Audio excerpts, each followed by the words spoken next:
Westfield's mayoral race, Andrew Mullen challenged incumbent Mayor Michael McCabe, who was seeking a third consecutive term.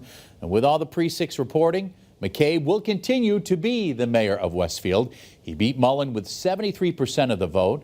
We caught up with the mayor after tonight's victory. It's terrific, obviously. It gives me a chance to complete some projects that are still out there and that we're working on. There's a police station, there's exit 41, there's some athletic fields. I'm super happy for the night.